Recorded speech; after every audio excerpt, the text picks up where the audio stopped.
Hi everybody, this is Miss Gilding. Today we're going to read Walt Disney Productions Presents The Emperor's New Clothes.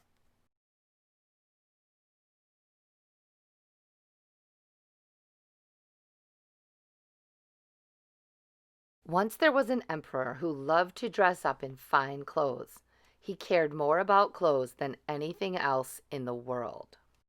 The emperor had a different robe for every hour of every day. These robes filled one whole floor of his palace, but still he wanted more. One day, two weavers came to see the emperor. They said they could weave a very wonderful cloth. It's not only beautiful, they said, but it is also magic. Magic? Cried the emperor. Yes, said the weavers. Only wise men can see it. Fools cannot. Thought the emperor. If I had a robe made of that cloth, I could quickly find out which of my people are fools. So he told the weavers to start work at once. The emperor let the weavers work on the royal loom. He gave them the best silk thread and the best gold thread. But the weavers did not use the thread to weave cloth. Instead, they put it into their bags. And the loom stayed empty. They sat and did nothing, for they were not weavers at all. They were planning to trick the emperor. After a few days, the emperor began to wonder about the cloth, so he sent his prime minister to look at it. The prime minister went into the room where the weavers were pretending to work. He looked at the empty loom. Dear me, he thought, I can't see the cloth. Does this mean I am a fool? If so, I must not let anyone know.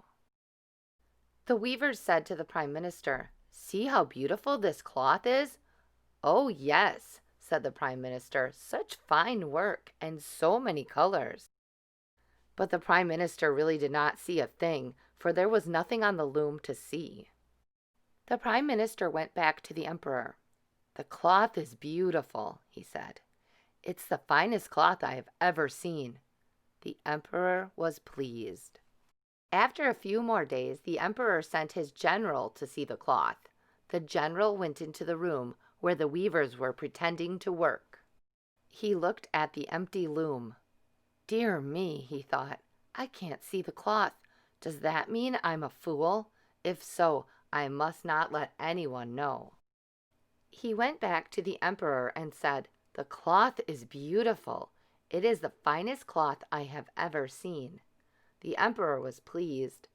I'll have to see that wonderful cloth for myself, he said. The emperor went to the room where the weavers were pretending to work. He took his prime minister and his general with him. Isn't the cloth beautiful? Said the prime minister. Look at all those colors, said the general, but they were just pretending to see the cloth. The emperor looked and looked at the loom. I can't see the cloth, he thought. Does this mean I'm a fool? If so, I must not let anyone know. So he said, The cloth is more beautiful than any I have ever seen. You must make me some clothes at once. I will wear them in the next parade. Very good, your royal highness, said one of the weavers. Let us measure you. The emperor took off his robe. The weavers took out their measuring tapes. 32 inches here, said one weaver. 17 inches there, said the other weaver. Then the weavers pretended to take the cloth off the loom. Your royal highness, said the first weaver, would you like the cloth to hang this way? Oh, yes, said the emperor. That's fine. Your royal highness, said the other, do you like the robe this short? No, no, said the emperor. Make it a little longer. Yes, that's perfect. The emperor was so pleased that he gave the weavers 20 bags of gold. If I like the finished clothes, he said, I will give you 20 more bags of gold. The weavers smiled. Now the weavers pretended to work harder than ever. They stayed up all night cutting and sewing. Finally, they said, "The emperor's new clothes are ready." On the day of the parade, the weavers came to the emperor's room. They held out their empty arms. "Here are your new clothes," they said. "They are as light as air." "Beautiful," cried the emperor. He gave the weavers 20 more bags of gold. Then the emperor took off his old clothes. The weavers pretended to dress him in the new ones. "Your Royal Highness," said one weaver, "what do you think of the sleeves?" "They are wonderful," said the emperor.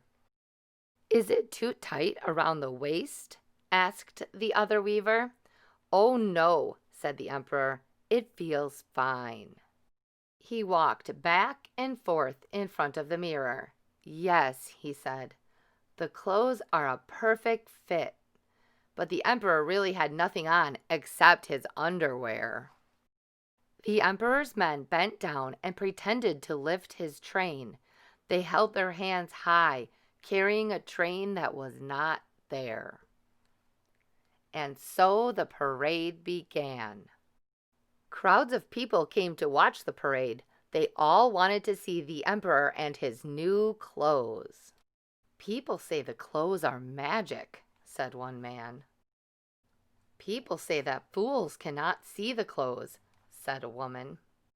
Everybody was wondering, will I be able to see them? At last the emperor marched out of the palace.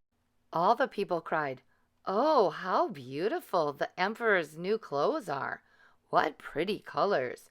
What a perfect fit!" But of course, no one could see any new clothes.